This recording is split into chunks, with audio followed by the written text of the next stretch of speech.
effective, efficient offenses in the country. What's been going right for you guys this year? I think the first thing is we've stayed pretty healthy. I mean, that's kind of the whole deal when you get down the stretch of this deal is we've stayed pretty healthy up front and have a lot of continuity and consistency going on with just who's out there. So I think that's probably first and foremost is we're fortunate that way. There's a lot that goes into that, but I think that's one of the big things, and we've just found different ways to, I think, to be a well-rounded offense and a team that can win in a different fashion offensively. And certainly the other night you had to win in a different fashion than we have all year. So I think that's a good thing. At the end of the day, you can find different ways to win. That's what great teams do. And so we've been proud that we've had some versatility and we can attack a lot of people in different ways. And we've got a lot of good players, and we're able to do that.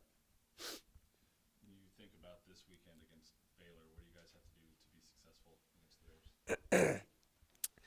I just think the biggest deal that we're emphasizing right now, we just got to execute at a higher rate than what we did a week ago. And whether that's in the pass game, whether that's in the run game, I mean, just certainly early on there are some things there that we just expect to execute at a higher level, and that's the big thing going into this week. They've got a lot of veterans on defense at Baylor.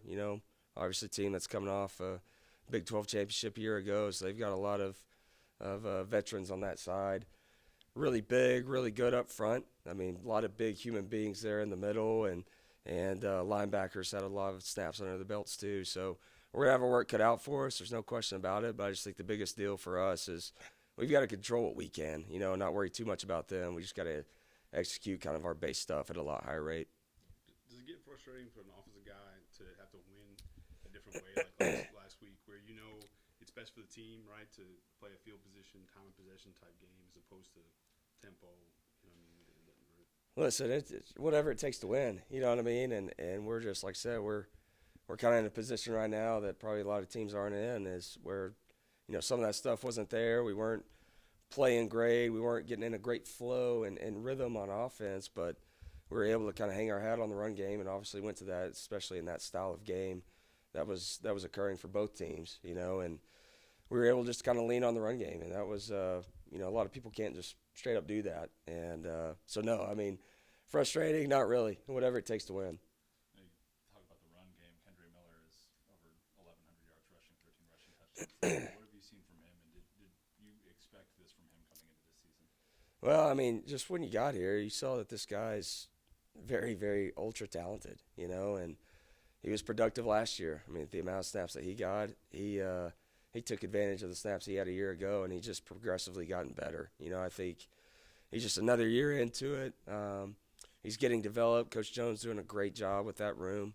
And I just think he's just gained a lot of confidence just through the year, and he's got a great offensive line and tight ends that are doing some great things for him. A nice 1-2 punch between him and Amari where he can take a little bit of a load off of him, and then the other backs as well. So that's allowed those guys to stay pretty fresh throughout the season. That's been a big key for that running back room. You mentioned big bodies all on Baylor's Yep.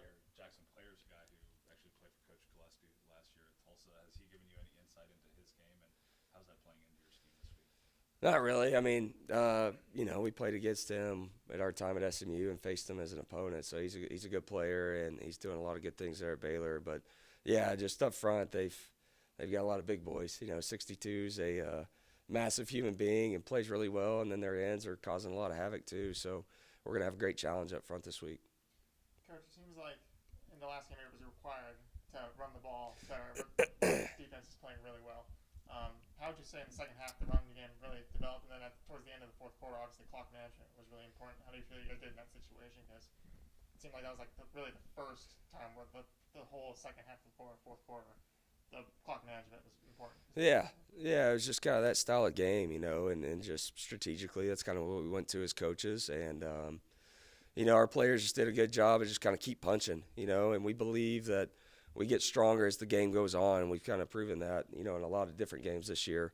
And that's what we had to hang our hat on the other night, and our guys did a great job of just kind of keep swinging, and ultimately you're going to break through, and we think we're going to wear down the opposing team, and we were able to do that the other night. Speaking of that, you mentioned Amari. How early on when you got here, you know that he was going to be a guy that you could rely on and to very quickly. You know, I mean, he was one of those guys that just caught our attention early on. Like, hey, this guy's he's got a little something to him more than maybe what we thought just reviewing some of the tape from past time here. You know, and then he just quickly got better in spring. I remember coming out of spring ball, you know, we all felt like he was one of those guys that just really popped up and made great strides just within the first spring ball. So, yeah, it's not surprising me one bit. And he's just such a mature kid anyway. You know, I mean, he's really one of those football players. You could tell him something one time, and he'll remember it forever. I mean, he's a very, very sharp kid. You're on the Frank Broyles list this year for top assistant coach in the country. What does that recognition mean for you? Yeah, I mean, I think with all those awards, I mean, that speaks to your team, right? I mean, you're probably not going to have any of those things happen if your team's not successful. If you don't have other coaches surrounding you that are really, really good at what they do. And listen, I'll be the first one to say there's a handful of other guys that definitely could have got it on our staff. And so that's a great honor, you know, but it definitely is a credit to the rest of our staff because seriously, we got a lot of good things going on with this coaching staff. In that same vein, with the Davey O'Brien Award, Max is a finalist. What has he meant to this offense and this team this year? Yeah, I mean, just kind of who he is, you know. I mean, just the guy that could gut it out and lets it all out there on the field. And, you know, he's shown up in big moments. You know, I mean, he'd probably be the first to tell you he hadn't played just unbelievable in the last couple of games. He's played good. You know, he's always going to wish he played better, but that's been the good thing. And some of the key moments, even the other night, in a kind of a non-offensive game, he made a couple really, really critical plays there when it really mattered. And so, you know, I've been proud of him that way here as of late. Can you talk about Quentin Johnson, just having a guy like that, you know you can go to in a key moment? He said after the game, like, look, I think the whole stadium knew I was getting the ball, you know, kind of thing. But to have that and rely on a guy like that. Yeah, I mean, just a huge weapon, you know, and you just have a lot of trust in him, and you got a lot of trust in those other guys. And, yeah, I mean, that was a third down the other night, and it was a huge play where we went to him on, you know, on a little quick game. So that's how we feel about all those guys, though, you know. But, yeah, big players are going to step up in big moments, and he certainly rose to the occasion there. Thanks, Coach. All right. Thanks, guys. Yeah.